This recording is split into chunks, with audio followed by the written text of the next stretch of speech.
Chapitre 6. Ce que vous faites pour devenir des justes, évitez de l'accomplir devant les hommes pour vous faire remarquer.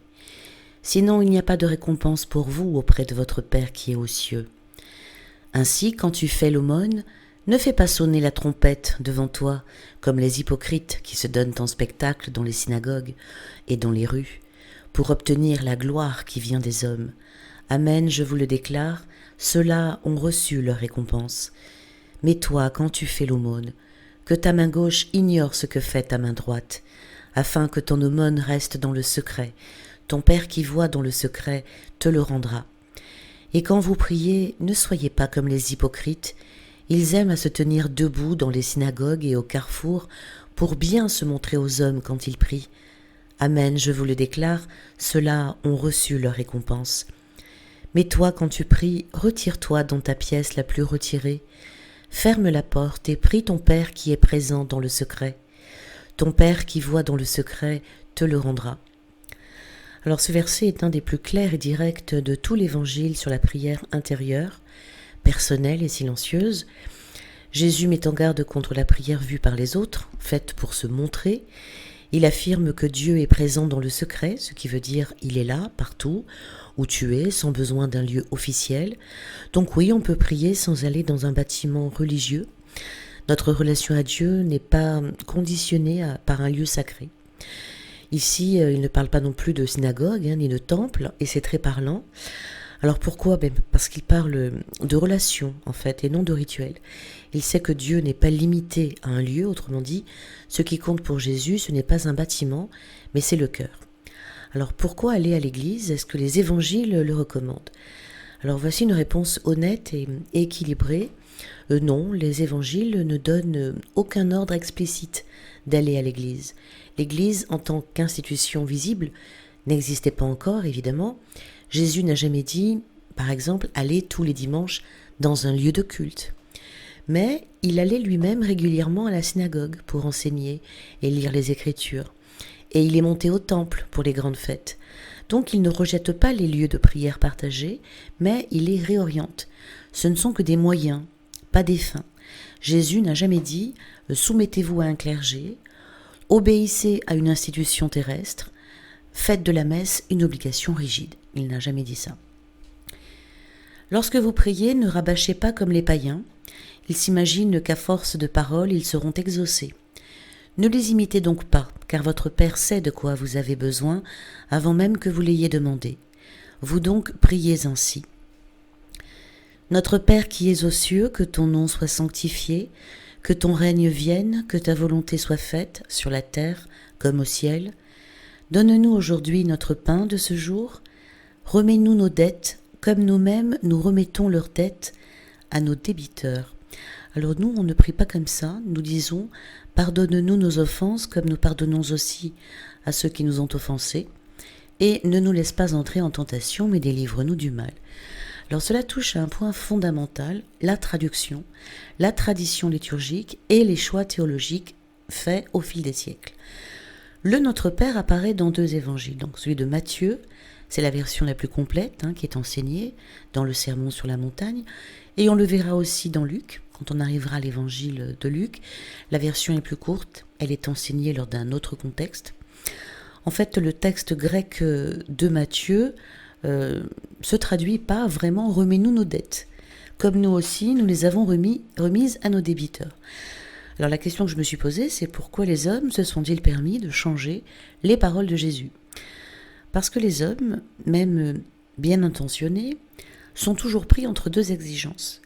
Fidélité stricte aux mots, donc le texte sacré, et transmission vivante du message, c'est-à-dire le sens spirituel. Et parfois, dans la volonté d'enseigner plus largement ou plus simplement, ils prennent le risque de s'éloigner du mot exact. Ce n'est pas toujours de la trahison, d'accord, mais ce n'est jamais neutre. Dette ou offense, alors pourquoi ça compte ? Dans l'original grec, le mot est dette, et ce mot est très fort. Il suggère que nous avons une dette envers Dieu, non pas financière bien sûr, mais morale, existentielle, ce que nous lui devons en justice, en amour et en vérité. En traduisant par offense, on déplace le sens. Du domaine de la justice divine vers celui de la relation humaine, du poids de ce que nous devons vers ce que nous avons fait ou pas fait. Le mot dette a une puissance spirituelle plus radicale, car il nous rappelle que notre vie est un don et que nous vivons de miséricorde. Pourquoi alors traduire autrement dans la liturgie ? Les raisons sont parfois pratiques, parfois politiques, parfois théologiques. En latin liturgique, le mot debita, dette, il est conservé. Mais au moment de la traduction, les traducteurs ont estimé que le mot offense serait plus immédiatement compris, surtout dans un monde où le mot dette, il est vrai, a une connotation trop économique. Alors est-ce justifiable ? Oui, mais pas idéal, si l'on veut rester au plus près du texte. Chaque mot compte pour moi, surtout quand il s'agit de la prière que Jésus lui-même nous a transmise. À partir de quand l'adaptation devient-elle trahison ? C'est une ligne très mince, et ce n'est pas une question théorique. L'histoire montre que parfois des petits glissements linguistiques ont entraîné de grandes dérives théologiques. Par exemple, traduire métanoïa par pénitence au lieu de conversion du cœur a transformé la perception du repentir. Traduire frère sans distinguer le sens élargi a créé des débats sans fin sur la virginité de Marie. Donc ce que je pense, en fait je suis quelqu'un d'exigeant, moi je suis exigeante, curieuse et attentive aux mots. Je dirais même que c'est une forme de fidélité à Jésus qui est le Verbe fait chair, donc chaque mot, chaque expression, chaque nuance a un poids éternel. Et je ne refuse pas les vérités, je les questionne pour mieux les comprendre, pour mieux les respecter. C'est un acte de foi. Je prie avec un cœur sincère, avec les mots qu'on m'a transmis, et ces mots, même imparfaits, ont été un canal vers Dieu. Dieu connaît nos intentions, notre amour, notre respect pour lui, et rien de cela n'est perdu parce que j'ai dit offense au lieu de dette. Mais maintenant que je le sais, je suis confrontée à une prise de conscience spirituelle. Est-ce que ce que je vis, c'est exactement ce que vivent beaucoup de croyants à un moment, c'est-à-dire ce décalage entre la tradition reçue et la vérité que l'on découvre. Alors que faire ? Est-ce qu'il faut que je change les mots de ma prière ? Sincèrement, je ne pense pas que ce soit indispensable. J'ai prié avec les mots transmis par l'Église. Je n'ai pas trahi la parole de Dieu, je l'ai honorée comme on me l'a donnée. Ma prière est précieuse non par la précision linguistique, mais par la disposition de mon cœur. Dieu m'a entendu, il a compris ce que je voulais dire, il comprend tout de toute façon, toujours. Le Notre Père, ce n'est pas une formule que Dieu exige mot pour mot. Ce qu'il regarde, c'est notre désir de vérité, notre confiance en lui, notre fidélité intérieure. Par exemple, Marie, Jésus ou d'autres saints apparaissant dans des révélations privées comme à Fatima, à Lourdes ou à Sainte Faustine ne viennent jamais pour corriger l'Évangile. Ils n'ajoutent pas, ils rappellent.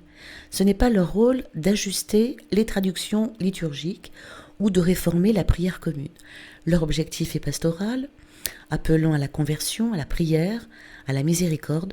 Ce n'est pas grammatical ou exégétique. Autrement dit, même si une phrase est imparfaite, ce n'est pas nécessairement une priorité pour le ciel de la rectifier, tant que l'intention du cœur y est.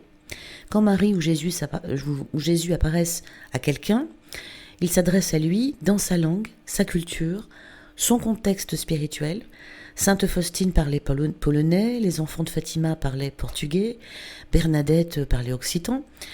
Le Notre Père qu'ils récitaient était le Notre Père qu'ils avaient appris de leur Église, dans la version liturgique en vigueur. Et cela n'empêche pas Dieu ou Marie de s'y unir, car ce n'est pas le mot exact qui sanctifie la prière, c'est la foi. Donc si Marie a demandé de prier le rosaire, c'est parce que cette forme-là était comprise et aimée, même si chaque Notre Père contient la version offense. Il est important de ne pas faire dire aux apparitions ce qu'elles ne disent pas. Le fait que Marie ne rectifie pas la phrase ne signifie pas qu'elle cautionne une version plutôt qu'une autre. Cela peut simplement vouloir dire « ce n'est pas le moment, ce n'est pas le lieu, continuez à prier, Dieu lit dans votre cœur ». Donc je ne vais pas perdre mon feu intérieur pour une ligne, même si elle est importante. Je prie avec vérité, avec intelligence, avec profondeur, en tous les cas j'essaie, mais sans que cela devienne une prison non plus. Dieu voit bien que je cherche la vérité, et c'est déjà une prière très pure, je pense. Jésus nous fait entrer dans sa propre prière, il nous apprend à dire « Père ». Il nous enseigne la confiance, la sobriété, la demande juste, le pardon réciproque, la délivrance du mal. C'est la prière chrétienne par excellence, la plus profonde et la plus universelle. Donc je continuerai à dire nos offenses parce que c'est ainsi que je l'ai apprise. Et puis de temps en temps, je dirai dette parce que quand même, je pense que c'est important de reprendre les mots dans leur contexte. Donc Jésus nous enseigne à ne pas chercher à briller aux yeux des hommes, mais à vivre pour Dieu seul. Il parle de la prière, du jeûne, de l'aumône, mais aussi de l'argent, de la confiance en Dieu et de l'angoisse du lendemain. Car si vous pardonnez aux hommes leurs fautes, votre Père céleste vous pardonnera aussi. Mais si vous ne pardonnez pas aux hommes, votre Père non plus ne pardonnera pas vos fautes. Et quand vous jeûnez, ne prenez pas un air abattu comme les hypocrites. Ils prennent une mine de défaite pour bien montrer aux hommes qu'ils jeûnent. Amen, je vous le déclare, ceux-là ont reçu leur récompense. Mais toi, quand tu jeûnes, parfume-toi la tête et lave-toi le visage. Ainsi ton jeûne ne sera pas connu des hommes, mais seulement de ton Père qui est présent au plus secret. Ton Père qui voit au plus secret te le rendra. Ne vous faites pas de trésors sur la terre, là où les mythes et les vers les dévorent, où les voleurs percent les murs pour voler. Mais faites-vous des trésors dans le ciel, là où il n'y a pas de mythes ni de vers qui dévorent, pas de voleurs qui percent les murs pour voler. Car là où est ton trésor, là aussi sera ton cœur. La lampe du corps, c'est l'œil. Donc si ton œil est limpide, ton corps tout entier sera dans la lumière. Mais si ton œil est mauvais, ton corps tout entier sera dans les ténèbres. Si donc la lumière qui est en toi est ténèbres, comme elles seront grandes, les ténèbres. Nul ne peut servir 2 maîtres. Ou bien il haïra l'un et aimera l'autre, ou bien il s'attachera à l'un et méprisera l'autre. Vous ne pouvez pas servir à la fois Dieu et l'argent. C'est pourquoi je vous dis, ne vous souciez pas pour votre vie de ce que vous mangerez, ni pour votre corps de quoi vous le vêtirez. La vie ne vaut-elle pas plus que la nourriture, et le corps plus que les vêtements ? Regardez les oiseaux du ciel, ils ne font ni semaille, ni moisson, ils n'amassent pas dans des greniers, et votre Père céleste les nourrit. Vous-même, ne valez-vous pas beaucoup plus qu'eux ? Qui d'entre vous, en se faisant du souci, peut ajouter une coudée à la longueur de sa vie ? Et au sujet des vêtements, pourquoi se faire tant de soucis ? Observez comment poussent les lys des champs. Ils ne travaillent pas, ils ne filent pas. Or je vous dis que Salomon lui-même, dans toute sa gloire, n'était pas habillé comme l'un d'entre eux. Si Dieu donne un tel vêtement à l'herbe des champs, qui est là aujourd'hui, et qui demain sera jeté au feu, ne fera-t-il pas bien davantage pour vous, hommes de peu de foi ? Ne vous faites donc pas tant de soucis. Ne dites pas « qu'allons-nous manger ?» ou bien « qu'allons-nous boire ?» ou encore « avec quoi nous habiller ?» Tout cela, les païens le recherchent, mais votre Père céleste sait que vous en avez besoin. Cherchez d'abord le royaume de Dieu et sa justice, et tout cela vous sera donné par surcroît. Ne vous faites pas de soucis pour demain, demain aura souci de lui-même, à chaque jour suffit sa peine. Nous terminons ce chapitre avec un appel à la confiance totale. Dieu connaît nos besoins, inutile de nous angoisser comme si tout dépendait de nous.